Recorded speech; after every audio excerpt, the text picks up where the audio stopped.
came from a family that was not pious or churchy in its religion. But that being said, my father always sang the hymns of our tradition every night before I went to sleep, and also the biblical stories he told me. And my mother was quite different. She used to say things like, "Well, the way will be shown," which I took to be about trusting our life, to give us what we need in terms of divine presence. And I found my kind of liberal Protestant background quite wonderful. It gave me so many gifts. It was open-minded, and it gave me an openness to diversity and to symbol and story and a love for scripture. But I did always long for, a more intimate experience of the divine. And it really wasn't until later that my life really started to give me that.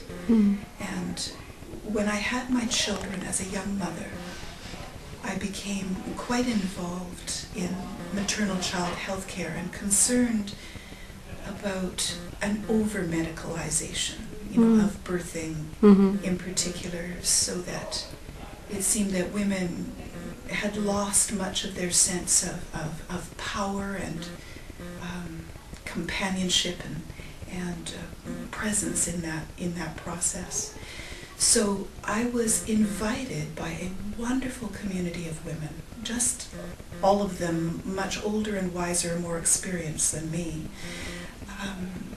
to work with them. I had planned a conference, an international conference. Just as a young mom with babes on my arms, I contacted the head of the World Health Organization OBGYN section, and he said, "You mean you're not a professional?" I said, "No, I'm a mother." He said, "Then I will come."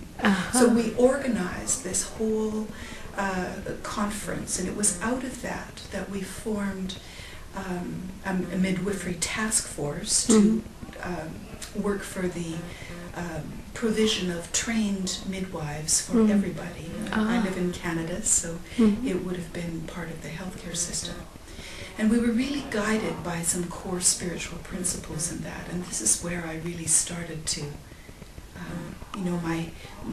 my learning was really embodied in that time. Because what I discovered is that if I was able to really listen deeply, particularly to what the women around me were saying, and step back from my own little ego attachments in some way, I was always given what I needed in order to be the leader. I was asked to chair, and I did chair.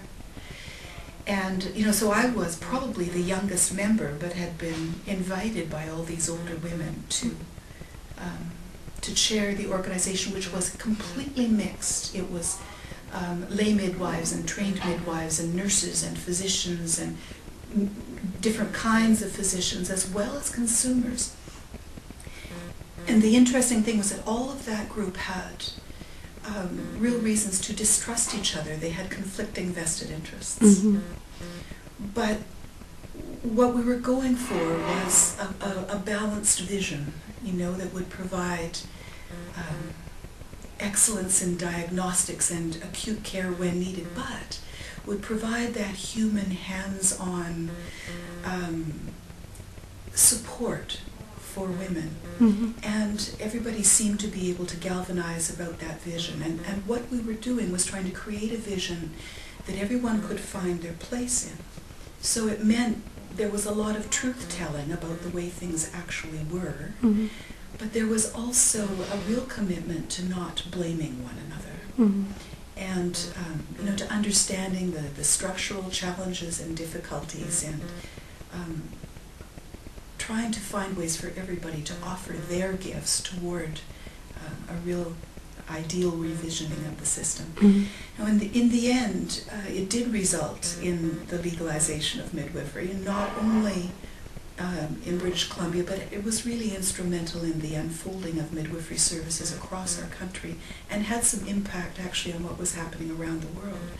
So, I feel like I had a very tiny part in that. There weren't very many gifted people around, but I was deeply aware that I had just participated in something that was truly a spiritual experience. Mm-hmm. And I used to feel it like that. I would feel it in my body. I knew often when I was being asked to receive something that was really important that I could then use to work well with this really mixed community of people. Mm-hmm. So having come through that spiritual experience with the guidance of all sorts of wonderful women around me, I then turned back to the spiritual world that I knew and expected to be even more sophisticated about this, which was the United Church of Canada. Mm. And I was ordained and became a United Church minister, Mm-hmm. and served for 15 years in various congregations, and that was very rich. There was a great deal of rich liturgy and relationship and pastoral care, and I still longed for that intimate experience, and for which my tradition had not prepared me very well. And so I undertook to learn to meditate. Mm-hmm. And I along with a community of others who were very deeply committed to spiritual transformation, and in fact the United Church had asked us to do this spiritual transformation work, we became a committed contemplative community for a long time within the United Church. And eventually it changed us, changed how we did things and how we made decisions.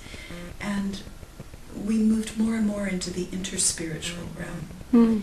Still very clear that Jesus is our teacher in this Mm-hmm. consciousness.